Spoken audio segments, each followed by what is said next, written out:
Hi everyone, Massimo here from the Bluroot team. And today I'm going to show you an app that is becoming, it's one of Zoho's flagship products. It's Zoho Campaigns. And with that comes some challenges and some learning. Zoho Campaigns has recently gone through a massive update that has a lot of benefits, but it has a little bit of a learning curve. And so basically what I'm going to go through today is how to use the new Zoho Campaigns. It's not going to break anything you had in the past, but there is a new way of doing things when it comes to syncing contacts from the CRM predominantly. And what I'm also going to show you in this video is how to make smart lists, because the way of doing it in the past, a lot of people would make lists and make segments in the CRM or views and sync that data up. Now what you have to do is a very different story. As always, please like and comment and subscribe, and turn on that notification bell down there. It helps us out. We love hearing from you. We love producing content. Also, join my office hours. There will be another link down there to join them. It's a time to meet me, to talk with other clients. It's a group setting, great place to learn, and I love meeting new people.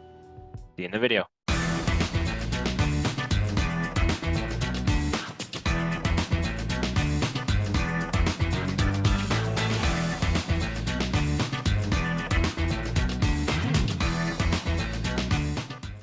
All right, so let's get into it. So for those of you that don't know, Zoho Campaigns is, easiest way to put it is something like MailChimp, Active Campaigns, Constant Contacts.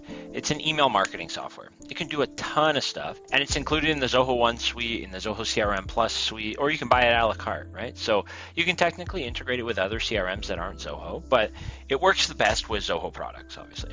So what I'm going to focus on today is what Zoho did recently. So they rolled out quite a large update on basically how data from Zoho CRM into Zoho Campaigns can flow. And so that's always been a massive upside of Zoho Campaigns, where you don't have to write code or integrations or Zapier or whatever in order to get Bob, the lead, into Zoho Campaigns to then get a drip. So you're going to go on the left here, you're going to click Contacts and then Sync Services. So that's what it sounds like, right? The sync services section is basically where you can sync from other softwares. And so if I go ahead and hit the plus here, you'll see you can choose the module. And then you can tell it which list to sync to. So I'm going to make a new one and call it Hello YouTube, just for this example, right?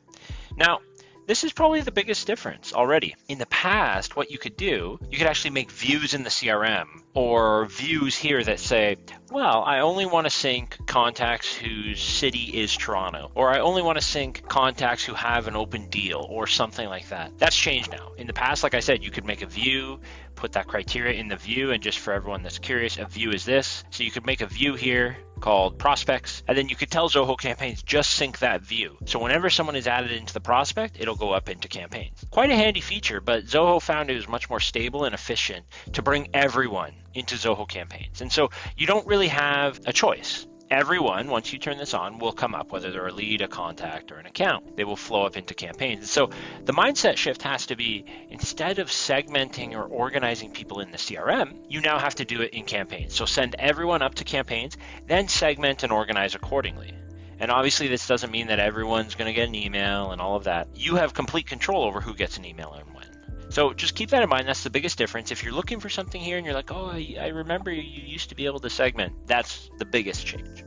And I'll show you how to work within that. So then you'll go through this, you'll say contacts, you'll say what list they go into, you'll say if they're marketing or non-marketing. I would recommend choosing marketing for most of the content you're doing. You can learn more about this depending on your geography. There's some rules around this, but basically marketing and non-marketing will affect how some emails go out. And we're gonna hit next. Then it says, okay, you wanna bring up contacts, but what fields in the contacts? And so I'm not going to go through all of this in the video today, but you can bring in first name, last name, city, country. Basically on the left-hand side are all the fields in the CRM. So you'll choose one, phone, for example.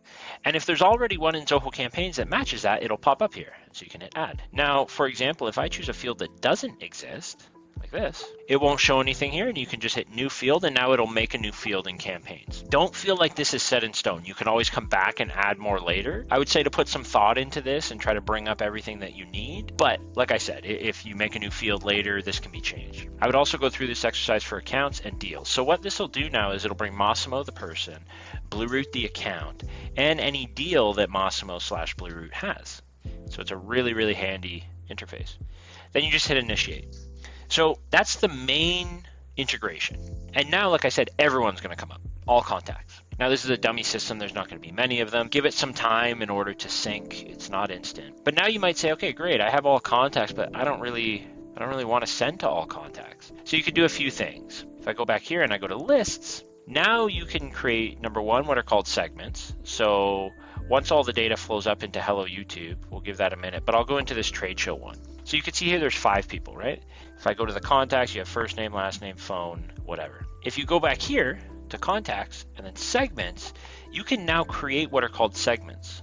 So you'll say, so now you've brought everyone into a list called all contacts. Now you could make a segment and say, well, if the contacts, this is just like what you used to be able to do in the CRM.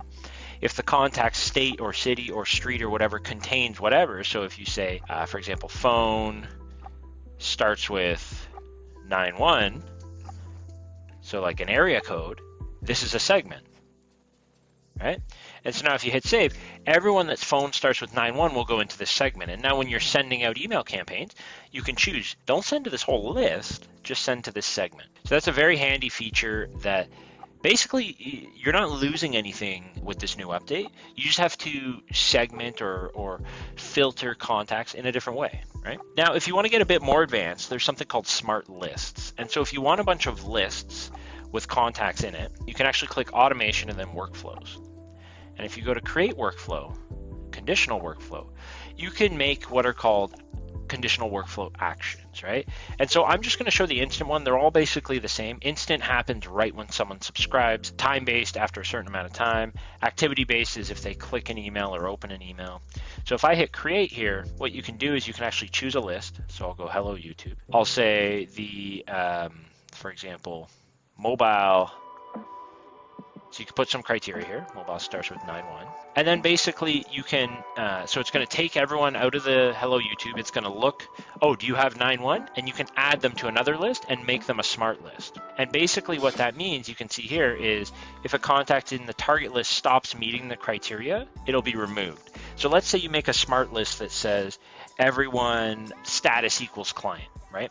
And so you'll basically say when they're in Hello YouTube, if status equals client, send them into this list. If their status ever becomes lost, so in the CRM you mark it as lost, it syncs up into here, it's marked as lost, it'll auto bring them out of that list. So this is a handy feature as well for you to use as you're segmenting your marketing. And there's not necessarily any right or wrong way to do this. Some people prefer segments, it's just easier. This way is a bit more advanced, and probably the only benefit is you can now have many lists and one person can be in many lists. So visually it's a lot better, and also some reports that you can do here, you can do list-based reports. So there might be some benefits in doing that. But the main goal out of this video today was to understand how to do the syncing from the CRM, how it's changed, how you can segment your clients so you don't feel like you're losing any features. I hope you enjoyed the video. Please like, comment, subscribe. We love hearing from you, and I'll see you in the next one.